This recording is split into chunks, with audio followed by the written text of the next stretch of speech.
اگر خدا نہ خواستہ آپ کے پٹھے کمزور ہو گئے ہیں، جن کو ہم اعصاب بھی کہتے ہیں، جسم کے ساتھ پورا جسم جو ہے، جو ہمارا نظام ہے، یہ پٹھوں پہ چلتا ہے۔ اللہ نے ایسا خوبصورت نظام بنایا ہے کہ میں بول رہا ہوں اس میں بھی پٹھے حرکت کر رہے ہیں، میں ہاتھ ہلا رہا ہوں اس میں بھی پٹھوں کا دخل ہے۔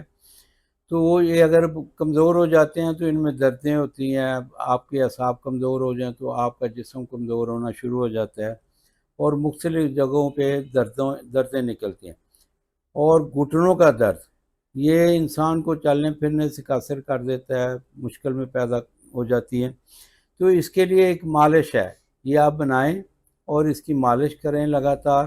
جہاں کہیں بھی درد ہو اس کی مالش کریں، انشاءاللہ تعالی چند دنوں کی مالش سے آپ کی دردیں جو ہیں بالکل ختم ہو جائیں گی۔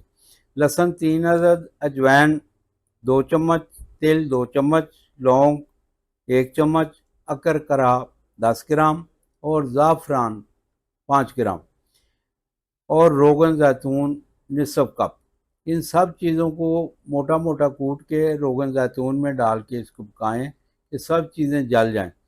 پھر اس روغن کو چھان کے رکھیں۔ جو روغن بچے گا یہ ایک مفید دوائی بن گئی، بلکہ کہنا چاہیے اکسیر دوائی بن گئی۔ جہاں بھی درد ہے وہاں اس کی مالش کریں اور انشاءاللہ تعالی فائدہ اٹھائیں۔